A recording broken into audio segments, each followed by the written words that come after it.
Hi viewers, இன்றைக்கி நான் உங்களுக்கு இடியாப்பமும் கோழி குழம்பும் செஞ்சு காட்ட போகிறேன். வாங்க எப்படி செய்யலான்னு பார்க்கலாம். அதுக்கு ஒரு பாத்திரத்தில் முதல்ல 3 கை அளவுக்கு அரிசி மாவு எடுத்துக்கோங்க.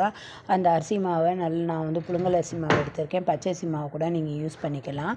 ஒரு பாத்திரத்தில் தண்ணி ஊற்றி அதை நல்லா கொதிக்க வைங்க. அது நல்லா கொதி வந்தோடனே அந்த தண்ணியை ஊற்றி இந்த மாவை பிசையணும். இந்த மாவை சுடு தண்ணி ஊற்றி நம்ம பிசையும் போதே அது வந்து மாவு நல்லா வெந்துடும். அதனால் இடியாப்பம் நல்லா சாஃப்டாக இருக்கும். நீங்கள் பச்சை தண்ணியில் பிசைகிறத விட இப்படி சுடு தண்ணியில் பிசைஞ்சிங்கன்னா நல்லா ஒரு சாஃப்டாக இருக்கும் இடியாப்பம். கடையில் செய்கிற மாதிரியே நல்லா தான் இருக்கும். அதை கொஞ்சம் கரண்டியை வச்சு கிண்டிட்டு அதில் கொஞ்சம் நேரம் ஆறின அப்புறம் கையை வச்சு மாவு எங்கேயும் இல்லாமல் நல்லா எல்லா இடத்துலையும் தண்ணி படுற மாதிரி மாவை நல்லா பிசைஞ்சு ஓரளவுக்கு மீடியமாக குழன்னு எடுத்து வச்சு அதை வந்து முறுக்கு உலக்கையில் இடியாப்ப அச்சை போட்டு அதில் மாவையும் வச்சு இட்லி தட்டில் இப்படி ரவுண்டாக சுற்றி இடியாப்பத்தை புழிஞ்சு அதை நல்லா ஒரு பாத்திரத்தில் தண்ணி ஊற்றி இந்த தட்டையும் அதுக்குள்ளே வச்சு நல்லா வேக வைங்க. நல்லா வேக வச்சு இதை எடுங்க. நம்ம எல்லாத்தையுமே எண்ணெயில் சாப்பிட்றத விட இப்படி ஆவியில் வேக வச்சு சாப்பிட்றது உடம்புக்கு ரொம்ப ஆரோக்கியம். இது சீக்கிரமாக எளிதில் ஜீரணமும் ஆகும். அதனால் இந்த இடியாப்பத்தை ஊடால அடிக்கடி செஞ்சு நீங்கள் சாப்பிடலாம். இப்போ இதுக்கு நான் கோழிக்கறி எப்படி செய்கிறதுன்னு செஞ்சு காட்ட போகிறேன்.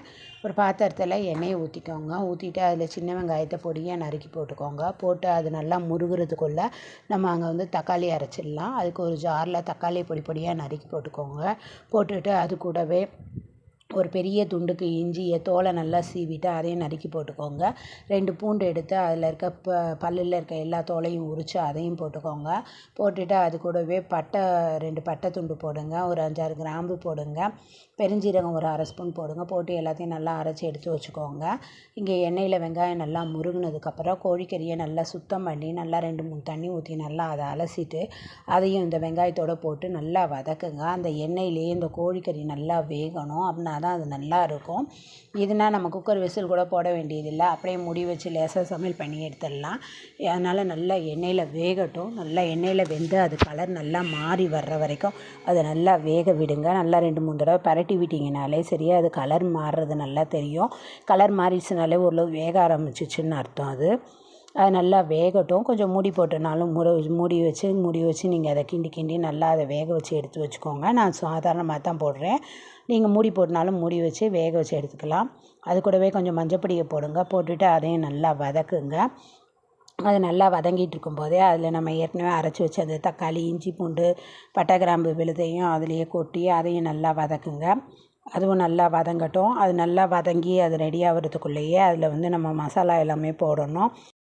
கோழிக்கறி வந்து சூப்பராக இருக்கும். இது இட்லி சப்பாத்திக்குன்னு நம்ம சாப்பிடாமல் இடியாப்பத்துக்கு நான் கொஞ்சம் டிஃப்ரெண்ட்டாக செஞ்சு சாப்பிட்டு பார்த்தேன். நல்லா தான் இருந்தது.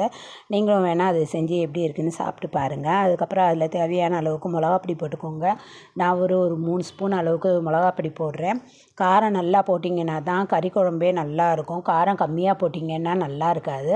அதனால் கொஞ்சம் நல்லா தாராளமாகவே போட்டுக்கோங்க. போட்டு உப்பும் நல்லா தாராளமாக போட்டுக்கோங்க. ஏன்னா காரமும் உப்பும் நிறையா இருந்தால் தான் கறி குழம்பு சூப்பராக இருக்கும். அது கூடவே கொஞ்சம் கரம் மசாலா பொடியையும் போட்டு இப்படி நல்லா கொதிக்க விடுங்க. அது நல்லா கொதி வந்தோடனே அதை ஒரு மூடி போட்டு நல்லா அதை மூடி வைங்க. நான் வந்து சாதாரணமாக மூடி போட்டு தான் மூடி வச்சு வேக வச்சு இப்படி சுண்ட வச்சு எடுத்து வச்சுருக்கேன். அப்படி நல்லா வேகணும்னு நினைக்கிறவங்க விசில் போட்டு வேக வச்சு எடுத்துருங்க. குக்கர் மூடி போட்டு ஒரு 7-8 விசில் வச்சு நல்லா வேக வச்சு இப்படி கிரேவி பதத்துக்கு எண்ணெய் ஃபுல்லாக நல்லா பிரிஞ்சு வர்ற வரைக்கும் அதை எடுத்து வச்சு இதை நீங்கள் சாப்பிட்லாம். இது வந்து இடியாப்பத்துக்கு சூப்பராக இருக்குது. நல்லா டேஸ்ட்டாகவும் இருக்குது. நீங்களும் இதை வீட்டில் செஞ்சு ட்ரை பண்ணி பாருங்கள்.